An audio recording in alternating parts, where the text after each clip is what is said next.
বিএনপির চেয়ারপারসন বেগম খালেদা জিয়াকে বহনকারী এয়ার অ্যাম্বুলেন্সটি যুক্তরাজ্যের লন্ডনের হিথ্রো আন্তর্জাতিক বিমানবন্দরে অবতরণ করেছে।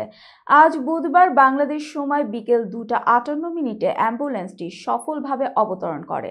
বিএনপি চেয়ারপারসনের প্রেস উইং কর্মকর্তা শামসুদ্দিন দিদারের পক্ষ থেকে পাঠানো এক বিবৃতিতে এ তথ্য জানানো হয়।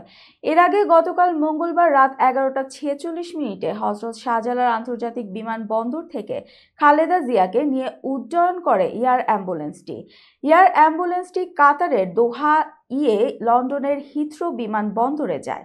খালেদা জিয়াকে যে এয়ার অ্যাম্বুলেন্সে করে নেওয়া হয় তা কাতারের আমির Sheikh Tamim bin Hamad Al থানির বিশেষ সহায়তা হিসেবে রাজ পরিবারের পাঠানো অত্যাধুনিক চিকিৎসা ব্যবস্থা সম্বলিত একটি এয়ার অ্যাম্বুলেন্স। খালেদা জিয়ার সঙ্গে রয়েছেন মেডিকেল বোর্ডের 6 চিকিৎসক, প্রয়াত আরাফাত রহমান কোকোর স্ত্রী শর্মিলা রহমান সহ 15 জন। বিএনপি চেয়ারপারসনের চিকিৎসকেরা এর আগে জানিয়েছিলেন, লিভার সিরোসিস রোগে আক্রান্ত খালেদা জিয়ার লিভার প্রতিস্থাপন খুব জরুরি হয়ে পড়েছে। ধারণা করা হচ্ছে লিভার প্রতিস্থাপনের পর পুরো চিকিৎসায় কয়েক মাস সময় লেগে যেতে পারে।